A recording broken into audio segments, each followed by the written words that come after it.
I am fascinated by nature and wildlife, so I set out on a journey to figure out if the technology I love is impacting nature and wildlife negatively. My first stop on this adventure was in Victoria, British Columbia, to talk to a landscape photographer, Becky Bonkowski. I think that photography and technology in particular can really be an advocate for nature and for animals if it's used properly. Technology has become much more mainstream, so the accessibility to nature is more widespread. Becky says there is a difference between professional photographers doing their job and an everyday person trying to capture their moment with nature. There's the people who are doing the right thing or trying, and then there's the people who are like, but this is so cool, technology can do all this stuff, let me just go trample all over nature. Trying to be an advocate but not realizing that they're also hindering it at the same time. There are some laws in place to protect wildlife for this very reason.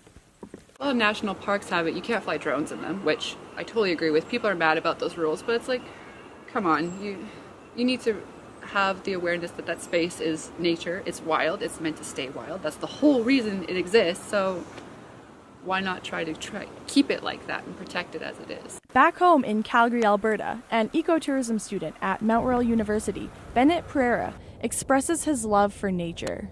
Yeah, in our program we learned a lot about leave no trace and those kind of principles of making the least amount of disturbances as possible when we're sharing a habitat with wildlife. Most people don't know how to leave no trace in nature, and typically will try to get too close to animals for that perfect picture. That human presence is very distressing to the animals and kind of disturbs their daily activity.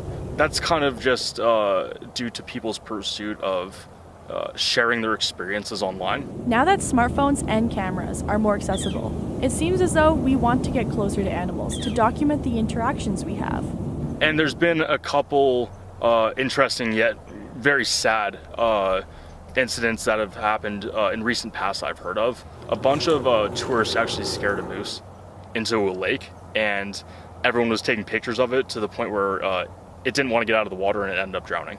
Which is shocking considering that moose can actually swim. That's how long they kept it in the water. With everything that has been created in this world, there are positives and there are negatives. Technological advancements included. It's one of those things where there's a good side and a bad side to it. It's just dependent on how you use it. I don't see many people using technology in a responsible manner. But that doesn't mean that it is all negative. Within the scientific community, I think that these rapid advances in technology could really help further our understanding of these animals by being able to get close to them just in a more responsible and ethical manner. Can't say that things like the BBC's documentaries and famous landscape photographers, they're huge advocates for nature. Their work is shown across the world and brings the attention to causes that we all wouldn't have thought about. So in that way, technology is bringing more awareness to all that issues that you wouldn't really recognize without it.